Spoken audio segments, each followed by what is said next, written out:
Well, joining me now are Jackie Flats from the St Luke's Hospital, Alison Shea from mental health charity MENCAP, and author Jason Pegler, who has written about mental illness. Let's start with you, Alison Shea. Tailor-made facilities, friendly, accessible, able to provide round-the-clock care. It sounds like a great idea.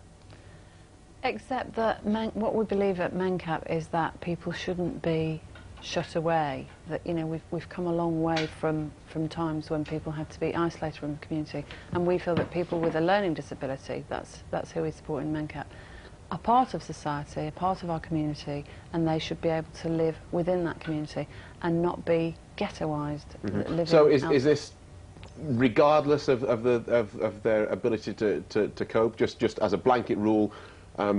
You want people with severe learning difficulties to be helped at home rather than within any sort of institutional setting? Well, it's interesting that you use the term blanket rule, because I think that's what we don't want. We don't want to have blanket rules because we're talking about individuals. So what we try to do is think about the individual first and what will be best for them, what they want to do and what will be best for them. And if their carers can't cope?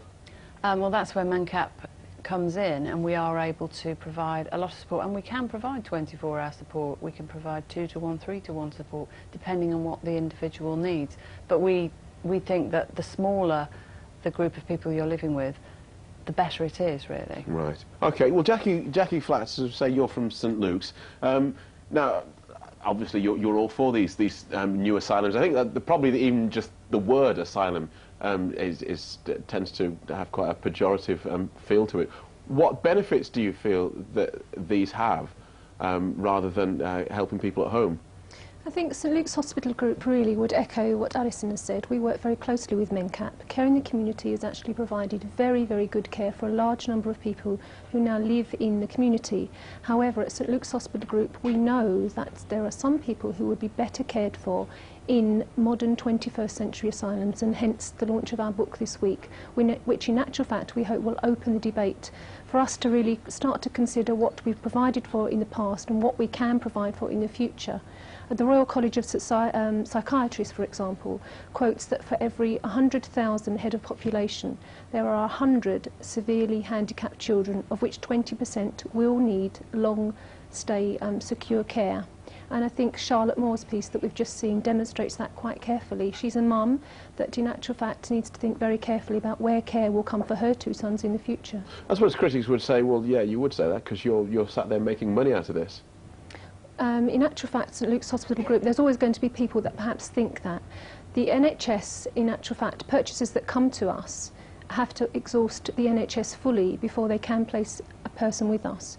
So they've gone throughout the country, sought a bed and come to us afterwards, and what we do is we work with the NHS to provide care and centres of excellence throughout the southeast of England. OK, let's bring in Jason Pegler. Good afternoon to you, Jason. Now, you've written about your own experiences. You've experienced manic depression since 17, and your book, A Can of Madness. How would you describe your treatment? Good afternoon, Phil. I must say that from the age of 17 until the age of 24, I found that my treatment within hospital was very, very difficult, and it wasn't until I met a psychiatrist that treated me as a human being that I was able to emotionally get over living with manic depression. So fundamentally, the most important thing is to be treated as a human being first, and that was what helped me to be empowered. So it doesn't even come down to whether you're at home or whether you're in some sort of institution. It's how you are treated within whichever organisation that is. Absolutely. I think that we're a problem really in society that mental health is a taboo, and I believe that we're in a moment in history where we're at a transitional period. If you look back at women's rights in the 60s, gay and lesbian culture, and the way that when I was 11, gay and lesbian culture wasn't a part of the social norm.